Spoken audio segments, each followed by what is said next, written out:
Hey, bonjour les amis. Donc voilà la suite de la vidéo sur le fleurissement ici présent et les interventions qui ont été effectuées. Donc j'en étais à parler du forsythia, donc voilà, qui est vraiment joli maintenant. Ensuite, qu'est-ce qu'on a d'autre? Ben, toujours pareil ici, des iris encore plutôt timides, mais qui ont bien repris le dessus sur ce massif floral. Donc là aussi on a les premiers qui commencent à arriver en bourgeon. Donc j'espère qu'il ne va pas regeler prochainement, parce que sinon ça va pas aimer tout ça. Mais bon, bref, on verra bien. Donc là aussi on voit bien le massif floral qui s'est redessiné, avec là aussi des lys. À côté c'est pareil, encore beaucoup de glaïeuls ou d'iris qui vont fleurir prochainement. Ensuite on a du trèfle fleuri au pied de l'albizia, comme vous pouvez voir là.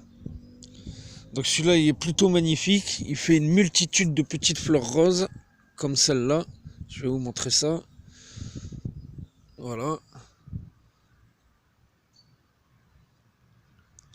Donc là c'est le matin, ils sont un peu fermés comme vous pouvez voir. Mais d'ici quelques heures après ça s'ouvre et ça fait vraiment rempli de petites fleurs roses, c'est absolument superbe. Donc là aussi c'est pas un trèfle sauvage, hein, c'est un trèfle fleuri, c'est pas tout à fait pareil. Mais c'est très joli aussi, un petit massif comme ça. Donc ensuite la bordure des vignes, ben c'est pareil, je l'ai désherbée il y a quelque temps. Et elle est en train de devenir absolument magnifique. Donc là on a, alors je suis pas sûr mais je crois que c'est une clématite en fait. Là ça fait des magnifiques fleurs blanches. Donc je l'avais taillée l'année dernière, mais j'avais du mal à m'y prendre parce que je pensais qu'elle allait mourir. Vraiment, elle avait pas dû apprécier la taille que je lui avais fait. Pourtant j'avais attendu la fin du fleurissement, mais bon, il faudrait que je me renseigne sur ça. Donc bon, bref, après ce scénario catastrophe, elle est enfin repartie. Donc maintenant, plutôt que de lui mettre une grosse taille, je la gère progressivement. Et maintenant, après avoir créé mon armature en fil de fer, comme j'avais expliqué dans les précédentes vidéos, j'arrive enfin maintenant à vraiment la guider comme je veux sur les armatures. Et donc là aussi, une fois qu'elle sera à son apogée et qu'elle aura bien suivi l'armature en fil de fer, je pense que ici on aura vraiment une façade complètement fleurie qui sera absolument superbe, quoi. Donc là aussi c'est très très prometteur, j'attends ça avec impatience. J'ai ressemé des agapantes aussi, donc là aussi qui ont pris, qui sont magnifiques. Ensuite on a des sauges que j'avais taillé aussi en fin de saison l'année dernière, qui étaient déjà magnifiques, vraiment elles arrivaient jusqu'ici, et déjà là pour le début de saison elles sont très très bien parties. Ensuite j'ai semé ici de la sauge ananas, donc là je pensais que ça allait mourir, mais au final non, ça a repoussé. Là après c'est à peine visible, mais au bout de mon doigt on a une petite pousse, et celle d'à côté aussi là, c'est à peine visible, on le voit même pas là, mais moi je le vois, elle est repartie aussi. Donc les sauges ananas, c'est très très joli aussi, très beau, très très prestigieux, ça sent très très fort. Je vous montrerai ça quand elle sera à son apogée du fleurissement. Ben, les vignes c'est pareil, elles restent magnifiques maintenant, hein. Je maîtrise plutôt de ce côté-là. Là, le bourgeonnement s'est déclaré, il y en a même quelques-unes qui sont plutôt en avance, comme vous pouvez voir. Donc là aussi, il faut espérer qu'ils ne grêlent pas ou qu'ils ne regèlent pas, parce qu'elles sont vraiment bien avancées. Et donc là, le changement pour cette année, c'est que cette branche qui est ici, là, je vais finir de venir la faire grimper sur ce fil de fer, là, de manière à ce que j'ai vraiment 4 branches principales qui me produisent du raisin, quoi. Donc après, ensuite, qu'est-ce que j'avais mis? Un rosier grimpant, donc là aussi, moins d'un an,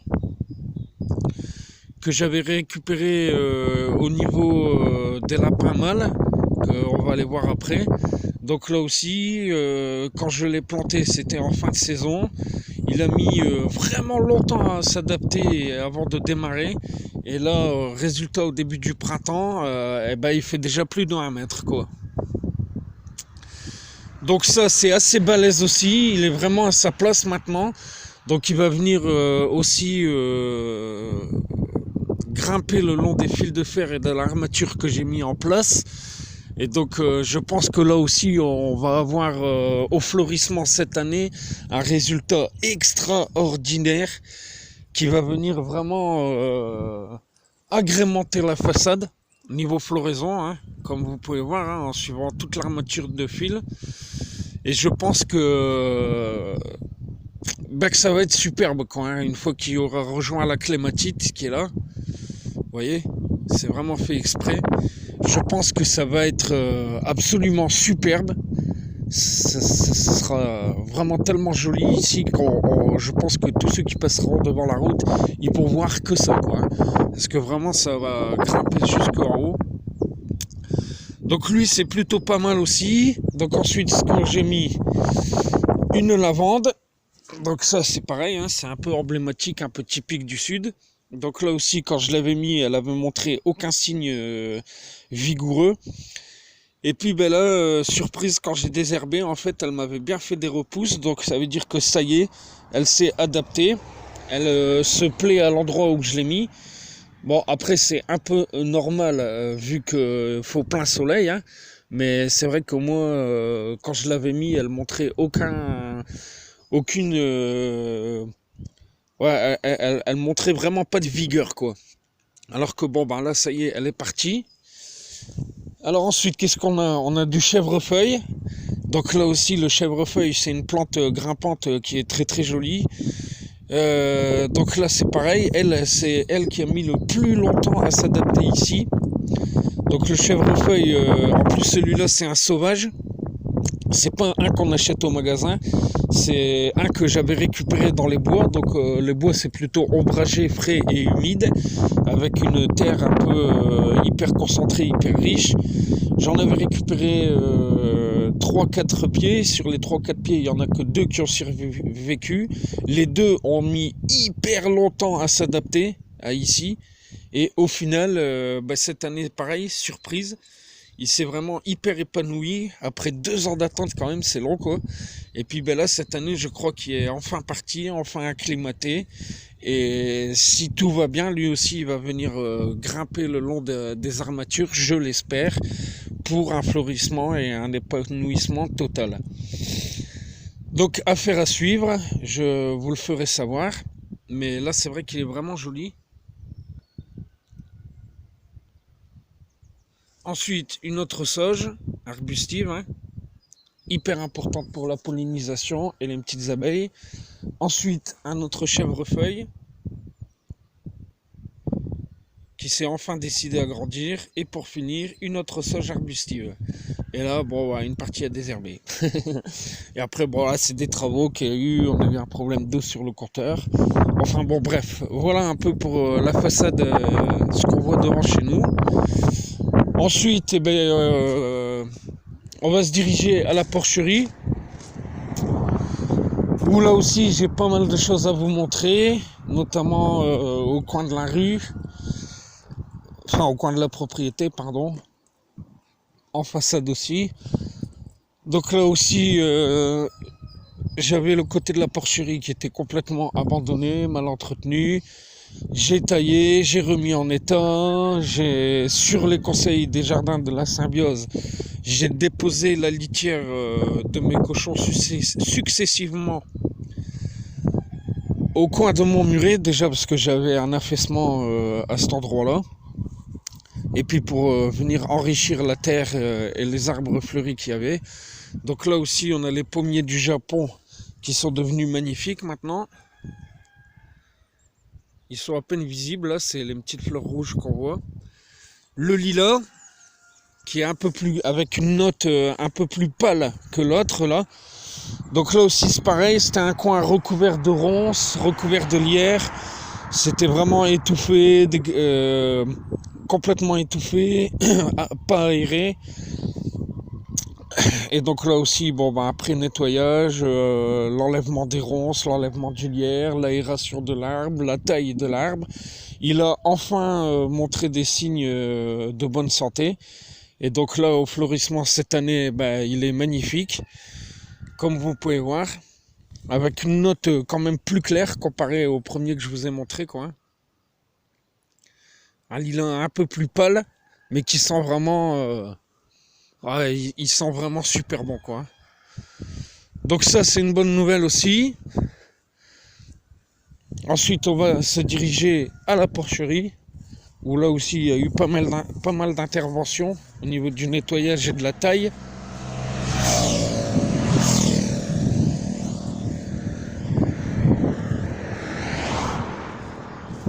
Ouais, ce lilas, il est vraiment superbe, quoi. Ah, moi, il est vraiment magnifique, quoi. Oh, Paquito. C'était pas mal.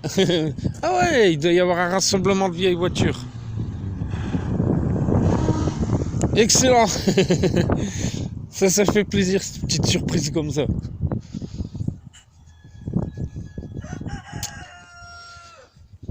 Donc voilà, ici c'est toujours plus ou moins en travaux aussi.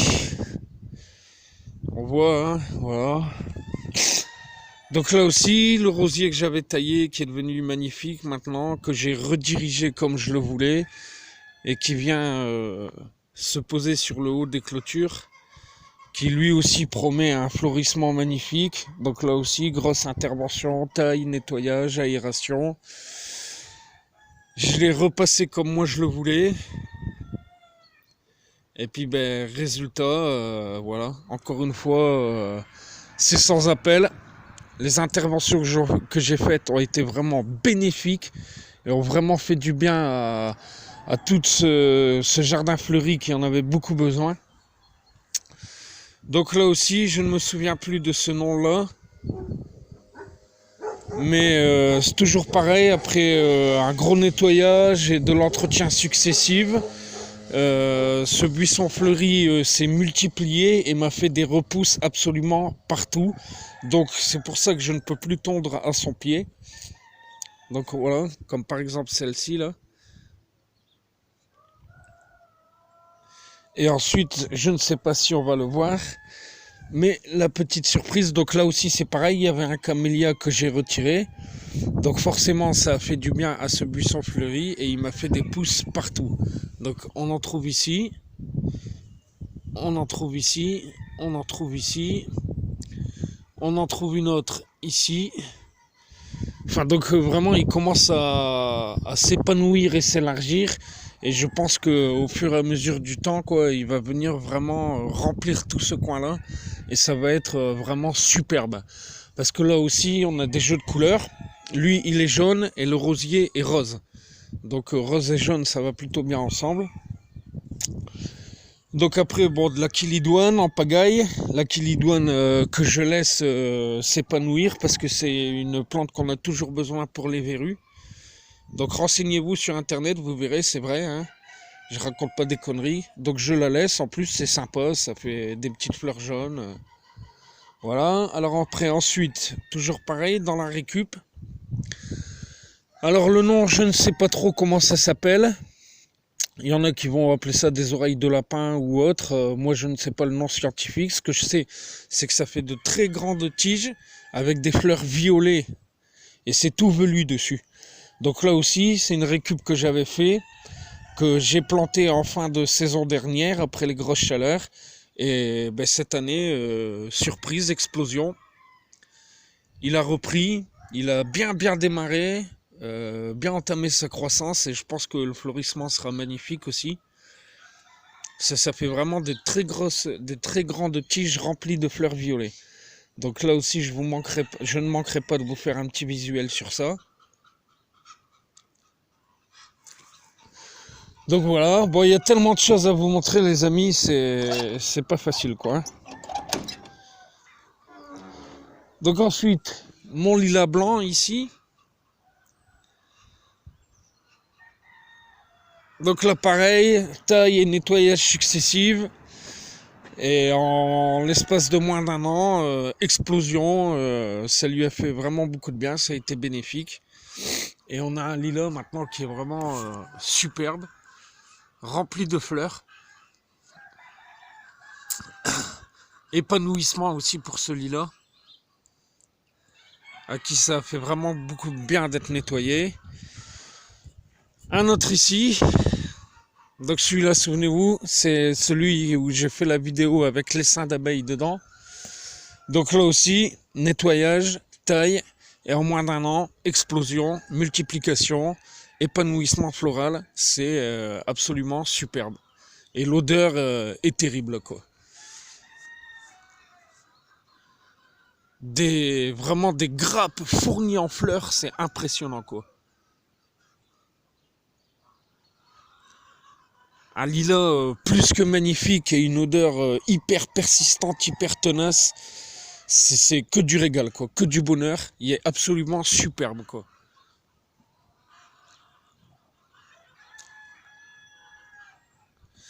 Bon voilà, après on a la glycine avec l'armature que j'avais mis en place. Donc là, elle a été victime des premiers gels, enfin des gels là qu'il y a eu il y a pas longtemps. Je pensais qu'elle allait mourir, mais elle a repris le dessus. Donc voilà ce qui a cramé avec le gel. Et elle redémarre quand même tant bien que mal. Elle me refait des petits bourgeons un peu partout. Donc ça c'est plutôt bon signe. Donc là c'est toujours en attente. J'attends vraiment son épanouissement, ça pousse. J'espère qu'elle va venir vraiment intégrer cette structure qui sera très prometteuse une fois qu'elle aura poussé. Donc bon, affaire à suivre, je vous le ferai savoir. Alors ensuite, au fond de la porcherie, lilas et forsythia, encore une fois, qui ont été dégagés, nettoyés, pour un résultat magnifique, encore une fois. Donc là, des lys, qui sont toujours aussi superbes. Un autre lilas, que j'ai dégagé en fin de saison, et en moins d'un an, encore une fois, un résultat magnifique. Sa explosion florale. L'arbre a retrouvé toute sa vivacité. Et des grappes de fleurs vraiment lourdes, quoi. Des têtes de fleurs impressionnantes, quoi. C'est incroyable. Le forsythia, que j'avais mis en photo, et qui est devenu magnifique aussi, après avoir été dégagé. Et un autre lilas blanc. Donc là aussi, qui était étouffé, sans vivacité. Alors il me reste encore une taille d'oxygénation à faire à l'intérieur de l'arbre. Mais comme là il est en floraison, je ne peux pas le faire. Mais déjà les premières interventions que j'ai faites lui ont fait beaucoup de bien. Donc récemment, il avait du mal à démarrer, il était encore pas mal étouffé, c'est-à-dire qu'en fait lui il était bien démarré, le forsythia aussi, et lui il était encore à l'état végétatif. Et donc le soleil vient de derrière moi, par ici quoi, c'est là que ça reste le plus longtemps, et je me disais mais quand même il doit manquer de soleil, il doit manquer de lumière ou d'oxygène quoi. Et effectivement c'est ce petit prunier jaune là qui lui bouffait en fait tout l'oxygène et la lumière quoi. Et donc à l'entrée de la porcherie, c'est ce qu'on voit par terre. C'est ce que j'ai taillé là il y a pas longtemps. Là, il y avait vraiment des énormes branches là qui venaient lui couper toute la lumière et tout l'oxygène jusqu'à son dessus. Et c'est pour ça que en fait il avait du mal à se déclarer, à se déclencher quoi. Et donc depuis que j'ai taillé ça, le résultat encore une fois a été sans appel. En moins d'une semaine, explosion florale et explosion de feuillage quoi. Donc là aussi ça lui a fait beaucoup de bien. Et donc là il commence à fleurir vraiment partout quoi. Vous voyez ? Donc ça fait vraiment plaisir aussi de voir que chaque intervention est bénéfique aux arbres fleuris. Donc voilà, Ensuite, le camélia, que je vous ai dit que j'ai changé de place, qui est maintenant devant, que j'ai mis ici.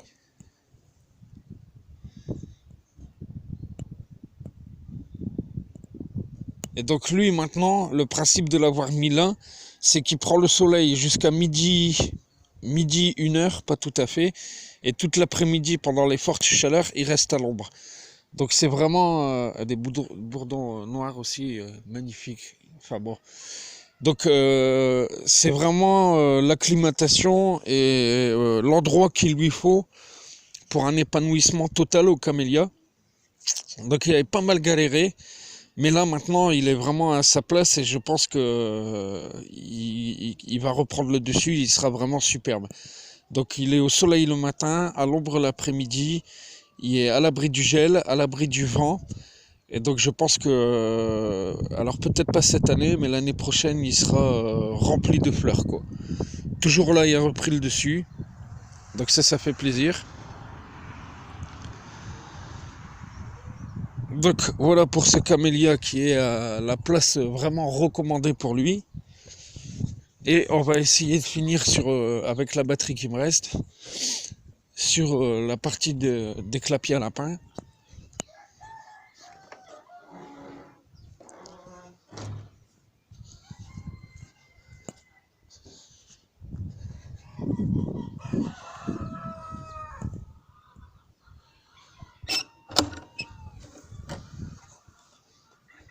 Ouais maman. Donc là aussi, pas mal de travail d'effectuer. Cette partie-là est enfin finie. Donc là, on s'aperçoit mieux de l'ampleur du rosier grimpant. Rose, hein. Donc sur cette partie-là, c'est pareil. J'ai effectué pas mal de travaux, pas mal de nouvelles plantations. Des agapantes, des jonquilles qui fleuriront l'année prochaine. Alors là, c'est un petit rosier, un pied de rosier jaune sans épines, vraiment. Je vous montrerai, il y a le même chez ma voisine, je l'avais montré dans une de mes vidéos qui est vraiment magnifique. J'ai réussi à récupérer un rejet que je suis venu planter là. Donc il a mis un petit temps à s'adapter et là c'est en plus il a eu au premier bourgeon il y a eu le gel donc ça lui a pas plu, mais là ça y est, après le premier gel il a enfin repris le dessus et il s'est acclimaté. Donc il faut espérer qu'il ne grêle pas ou qu'il ne regèle pas sur ça.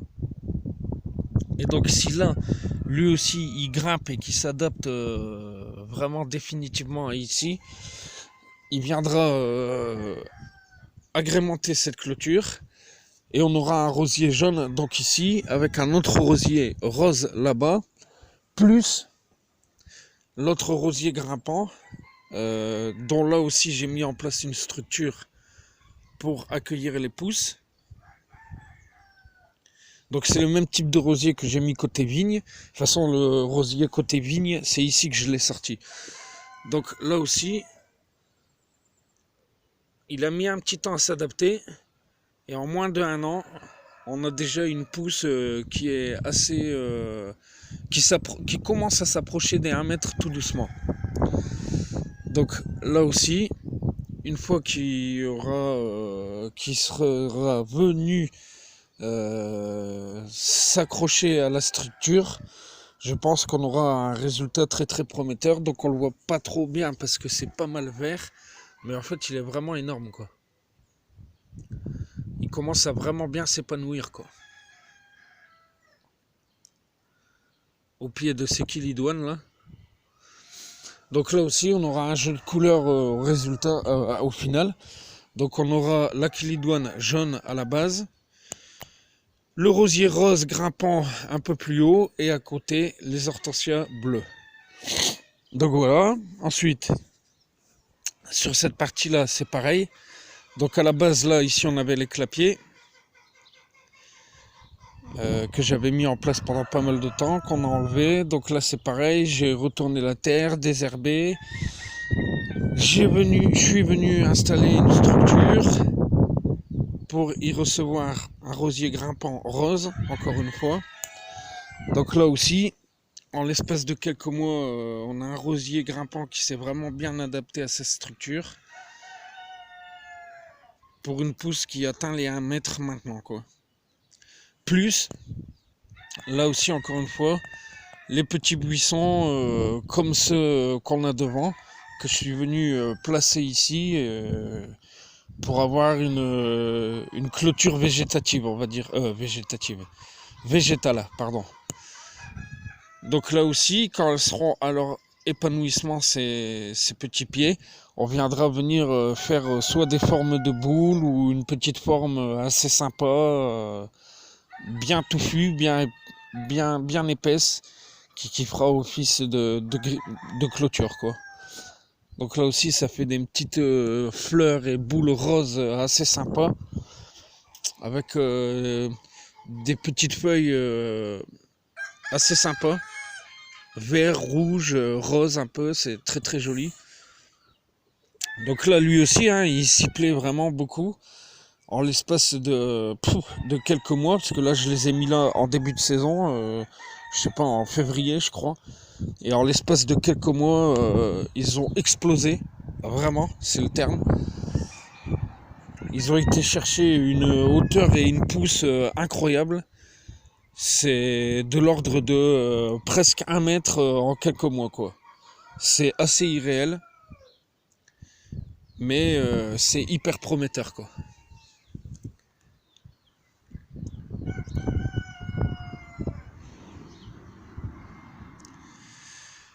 Donc voilà les amis pour ces 2 grandes vidéos au niveau de tout ce qui est fleurissement et arbres fleuris ou fleurs. Modification, plantation, taille, résultat bénéfique. Et puis je ne manquerai pas de vous faire d'autres vidéos quand tout sera beaucoup plus fleuri. Et pour l'après-midi, je vous réserve d'autres vidéos au niveau des nouveautés sur les poussins, les nouveaux croisements, les nouvelles cailles qu'on a eues. Et puis là, il faut vraiment que j'aille distribuer parce qu'il y a du monde qui m'attend, ils s'excitent et je suis pas mal en retard déjà. Donc voilà les amis, voilà la famille et à très vite pour d'autres infos et vidéos à l'association des jardins fermiers Les Mille Idées. Ciao, bye bye.